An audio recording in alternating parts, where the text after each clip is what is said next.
What is up, guys? Welcome back to the channel. I'm here in the Dominican Republic right now, enjoying a little bit of a vacation. And on this episode, I'm gonna be talking about traveling after having VSG surgery. Hope you guys enjoy.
Well, we're back home.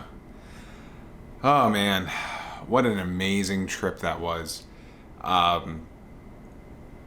We just needed it. There was a lot of rest and relaxation. We didn't really get a chance to explore the area too much, other than the trip back and forth from the hotel.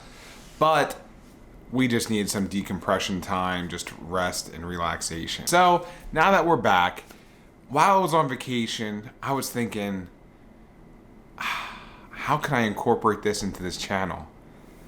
And one of the things that really scared me right after surgery was going on a trip. There's a lot of things going on, right? You're afraid that you're gonna revert back to your old eating habits. You're afraid that maybe if I eat too much, I'm gonna be sick and I'm not gonna be able to enjoy myself. There's so many things that are going on in your head. So I figured in this video, I'm going to tell you some of the tips and tricks that I do personally to get through some of those struggles and hurdles, because I still have those thoughts, but I'm also not the same person I was back then prior to surgery. So one of the really biggest things that you really need to accomplish prior to surgery is accepting that you're addicted to food.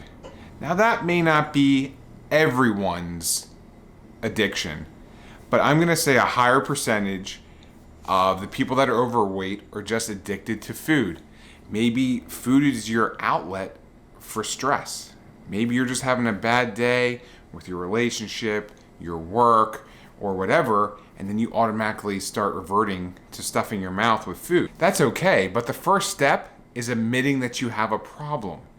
And once you can overcome that and identify the issue that you have inside of you, moving forward can be so much quicker and easier. So I'm gonna show you guys a couple videos that I took. Some are before, some are just after, or some are before and after. So just kind of bear with it for a little bit. So in this first video, we went to a grill, and what I got was a hamburger, sunny side up egg, French fries, and then all the toppings that go with it. Now, one thing I do like to do even now, every time I go out, is if I order a hamburger or I order a chicken sandwich, I always order it without the bun.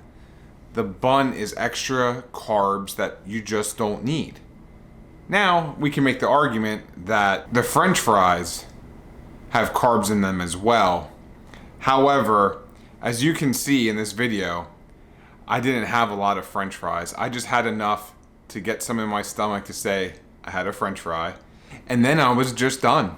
I was done with it. I wasn't gonna continue to eat it anymore. So as you can see in this video, I didn't even get half of that hamburger down. Prior to this, I probably would have eaten the hamburger with the bun, with a crap load of ketchup. I would probably want a second serving at this point. I probably would have downed 2 of these burgers. But since surgery, obviously my portion intake is not that extensive anymore. So I had a fourth of the burger, and I was pretty full. Now this was breakfast, the first morning of our trip. So this was a buffet style breakfast, right? So you have ham, bacon, eggs, pancakes, waffles, all kinds of crazy stuff. It was endless. This buffet was very, very, very intimidating to me. I had a huge problem. I must have walked around, I would say, for a good 7 to 10 minutes, just kind of looking at everything, trying to do calculations in my head of what I should eat, what I shouldn't eat, what I definitely shouldn't eat.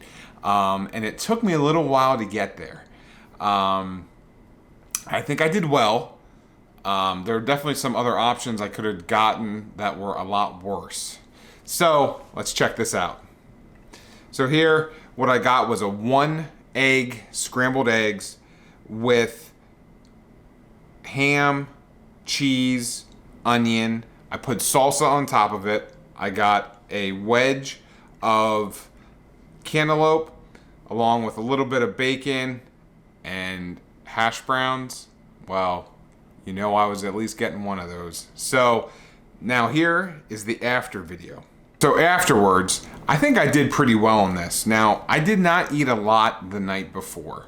So as you could see, that I had that burger that wasn't even halfway eaten, and I think I was just hungry.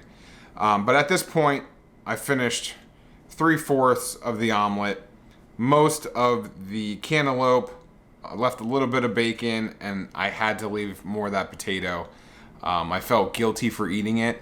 It was absolutely delicious. It killed me to stop eating, but at this point in time, I felt like my stomach was going to explode. I was extremely full, and I felt that I got a good amount of proteins in. I wasn't really tracking any of my macros for this trip. I still am on vacation, but kind of in your mind, you kind of just want to really try to watch the carbs and try and up the protein. That's really the main goal. All right, so for this dinner, my wife wanted to go to a French restaurant. So let's check out what I ate at the French restaurant. So here we have grilled zucchini. We have a chicken, garlic, and herb type chicken, and they also gave you some potato chips. You can't forget the potato chips, right? So the potato chips were pretty much my carb for that night. Not a lot of them. They were delicious. Now let's check out and see what the plate looked like afterwards. I had some of the zucchini, I had all of the potato chips, and I left some of the chicken. One thing I find out with poultry, steak, ham, I cannot consume a lot of it at once. That would have to be drawn out through a longer time period. Chicken really sits heavy in my stomach, as well as steak, hamburger, everything else. It just fills me up really quick, which I'm okay with, it's fine. But sometimes when I'm at restaurants, I kind of feel bad that I didn't finish the whole meal. I know I've gotten asked before, like, oh, was the food not good? So then, obviously, that's the question you never really want to be asked, because I'm not the type of person that's like, oh, hey, I'm Alex. I had bariatric surgery, right? Because it's not something we really talk about. And, sometimes I get a little ashamed of myself. I let myself get that big. But I usually just tell them, like, hey, listen, I had surgery. I just can't eat a lot after surgery. And typically they understand. No one's really taking offense to it. Let's move on to the next one. So this was more of like a brunch. We went out to the beach early in the morning. We watched the sunrise. We just kind of got lost with just kind of hanging out and enjoying the scenery of where we were, because it was just blissful. So we kind of ended up going for like an earlier lunch. I'd say probably somewhere around 10 o'clock. So this was another buffet style restaurant, and this was a different one than we went to before. And it had about 4 or 5 times the amount of food than what the first one had, which was extremely difficult to make healthy decisions again, right? So the more you add to the options, the more you have to think about what the good options are. So let's check it out. So with this one, I decided to go with some sliced ham, cheeses, pineapple. I did a very thin pita corner, and then I did some chicken stir fry as well. So I got some vegetables, a little bit of chicken, some protein. So I felt like this was a very good meal. And here's the aftermath. There's some ham left over, some of the stir fry, not all of the pita, and then a little bit of the pineapple is left. The cheese, I just love cheese. There's good protein in cheese. It's just, I don't know. My go-to snack is cheese. All right, guys. So for this meal, it was delicious. This was the last meal that we had before we had to leave the next morning to go back to the airport to head to the States. So we went to a Mexican restaurant, and this is what I ate. This is chicken with peppers, onions, guac, salsa, pita bread. It was absolutely amazing. And then here we go again. I have most of the chicken left. Definitely ate a lot of those peppers, onions. I had some of the guac. I'm not a huge guac fan. It's kind of a texture issue for me.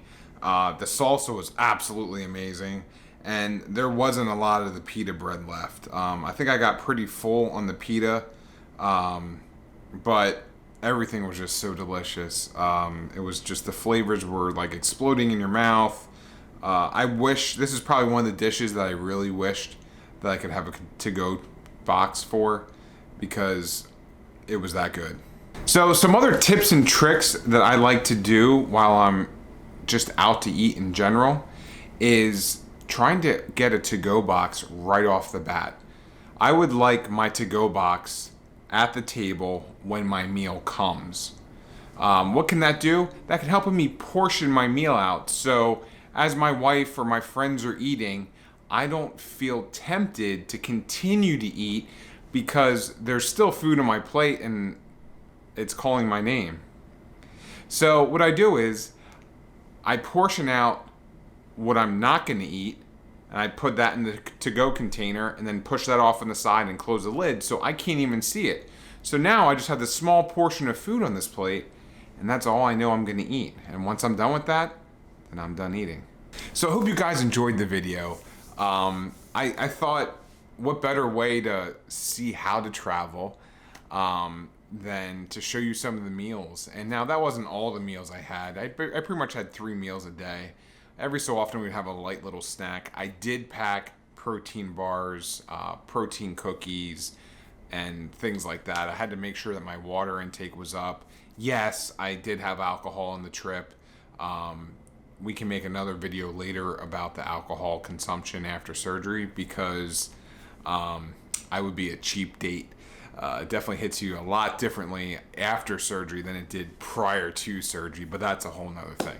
So, a quick little sneak peek, probably to one of my next videos that is going to be extremely soon. Right before our trip, I was actually approved for panniculectomy.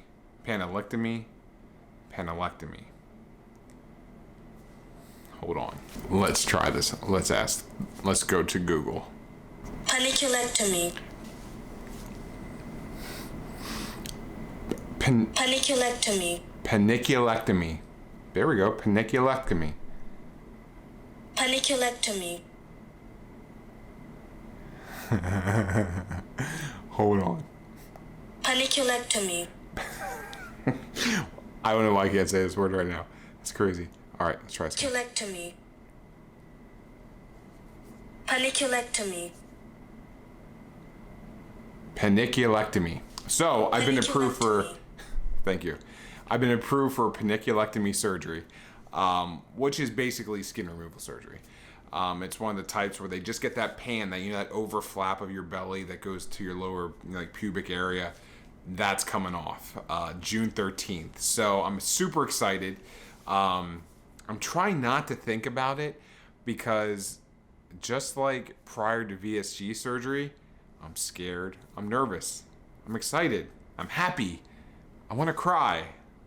I don't know what I want to do some days, right? So a lot of stuff's going on in my mind. I'm just embracing it. I'm not trying to think about it. I'm one of those guys that would just rather go do it and deal with it.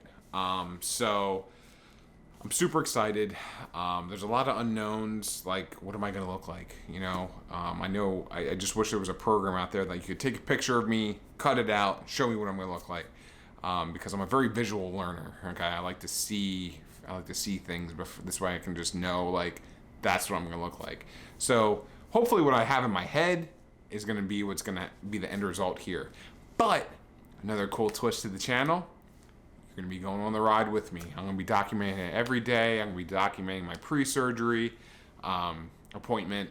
I'm going to be doing the week of, the day of, the night of. You guys are going to see it all. It's all going to be raw. It's all going to be real. So I'm super excited about that. So if you guys haven't already, subscribe to my channel, like, comment, let me know.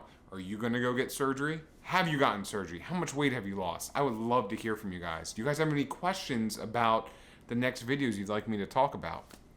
So, as always, guys, I hope you guys have a safe, happy, and healthy day. We'll see you later.